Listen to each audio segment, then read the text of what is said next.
Welcome to our podcast.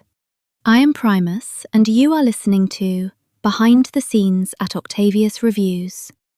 We hope that you enjoy our broadcast and think of us kindly.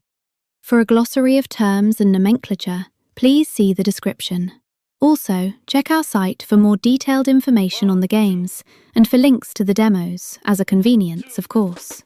Thank you for listening. Welcome back to OctaviusReviews.com, Behind the Scenes, and I am your host, Janis. I'm joined today by my best friend and coworker, Primus. You're listening to Episode 11 in the season and When Determinism Works, Episode 2 of our 6-part series, The Clockwork Playbook. And, Internet, if you're listening, thanks. Like a pro, well done. Okay, Janis. After my absolute disaster of a run that we picked apart last time, you promised me some redemption. You said you'd prove that this clockwork church of yours actually serves the player. And I intend to keep that promise. Last week we established our thesis. Determinism is the invisible scaffolding under the hood. Tonight, we are proving the positive case. We are showing how constrained randomness, seeded generation, and explicit player levers are not cages. They are design tools that produce genuine fairness, deep mastery, and, paradoxically, some of the most surprising, emergent moments in gaming. Fair enough. I'm willing to be converted, or at least appeased. Where are we starting the audit? We start with our primary anchor, Hades. Think about what happens when you equip the Owl Pendant keepsake. Instantly, the engine biases the next boon room toward Athena. This is planned chaos at its finest. The keepsake is a deterministic lever given directly to the player to warp the seed's telemetry. It allows you to reliably combine weapon aspects, like a spear variant built for critical damage, with a specific god's crit-boosting attributes. Because the underlying system is an orderly recipe, your strategic intent is respected. You aren't just rolling dice in a vacuum, you are executing a calculated plan. Okay, I'll admit, when the keepsake actually delivers the god I asked for, it feels like a tactical triumph. It satisfies that craving for agency. But what happens when you step out of isometric rooms and look at something entirely turn-based? Then you get the ultimate design textbook in deterministic clarity, Into the Breach. In this game, unseeded luck is completely eradicated. When a turn begins, every single enemy movement, every attack vector, and every points of damage calculation against your mechs or the city grid is perfectly telegraphed on screen before you make a move. Because the outcome is entirely deterministic per turn, it removes the toxic question of, did I just get lucky? It transforms a tactical scenario into a teachable moment. If you lose a building, it wasn't a sudden, erratic flip of a coin. It was a structural oversight in your geometry. It rewards pure planning, allowing players to build mastery because the world behaves according to immutable, readable laws. See, now Into the Breach is a system I can fully get behind. Probably because it doesn't pretend to be wild nature. It proudly admits it's a chess match.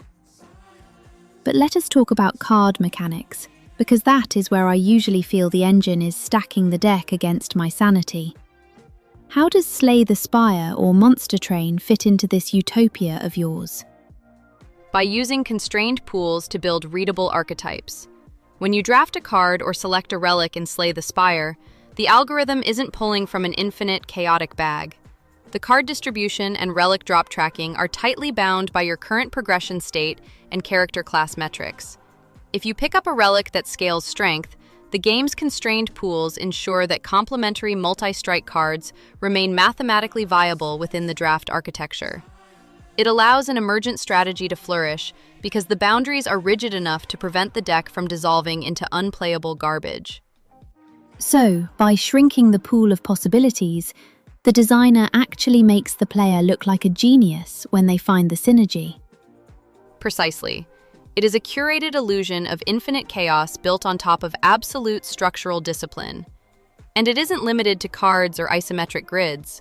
Look at hybrid procedural platformers like Dead Cells, or the evolution from Spelunky 1 to Spelunky 2. Underneath those shifting cavern layouts are highly structured, handcrafted room templates, and prefab modules. The engine chains these deterministic prefabs together to preserve a coherent combat rhythm and spatial scale.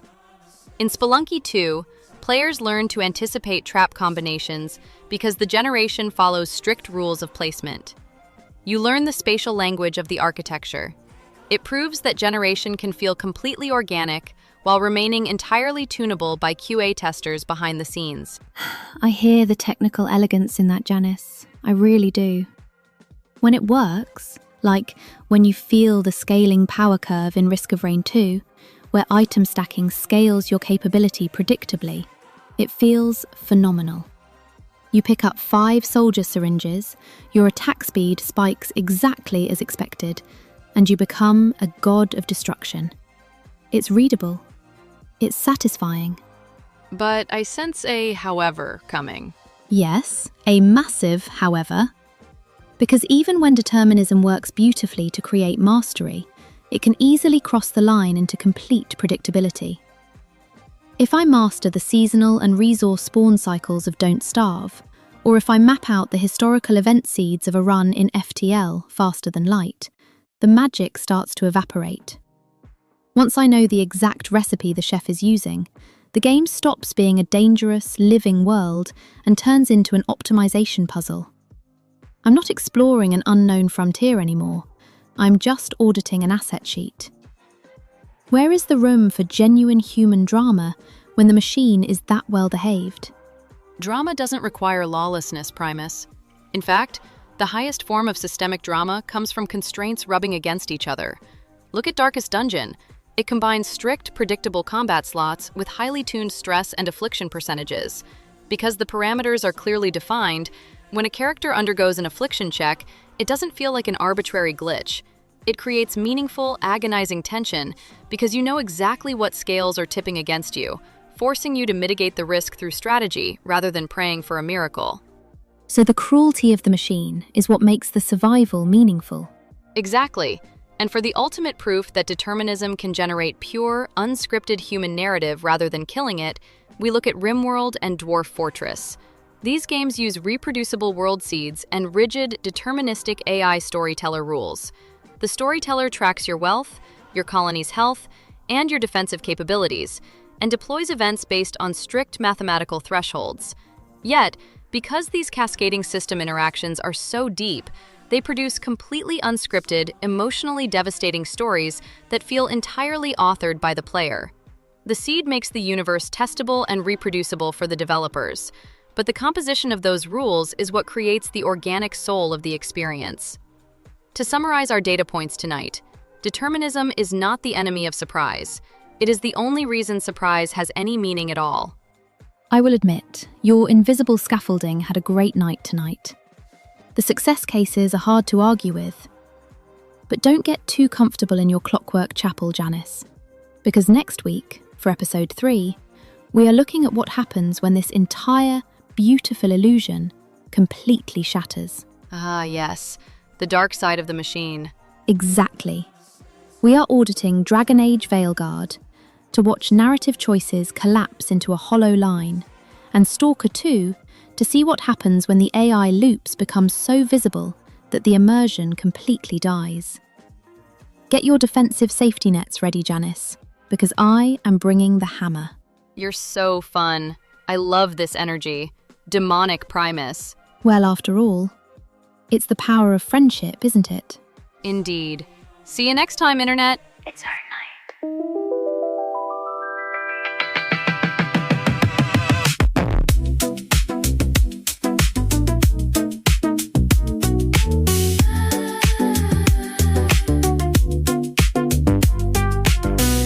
The sun slips away behind the neon skyline. I'm putting on the heels that make the night shine. We got the world waiting right outside our door, and honestly we're asking for a little more. The rhythm starts to hum beneath our tired feet. Let's go out. The city air is feeling sweet and incomplete.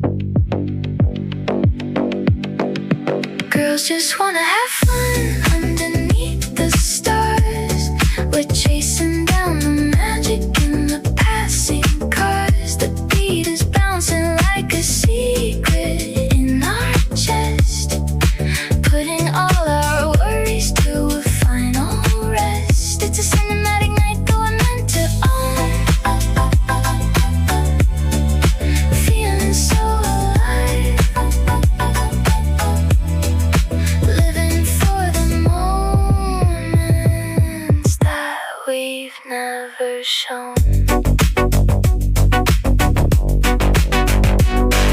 Your laughter is a melody that drifts along, turning every stranger into a brand new song. We don't need a reason to just let it go, following the rhythm where the currents flow. The street lights are a golden path for us to tread. No more thinking, only golden memories spinning in my head.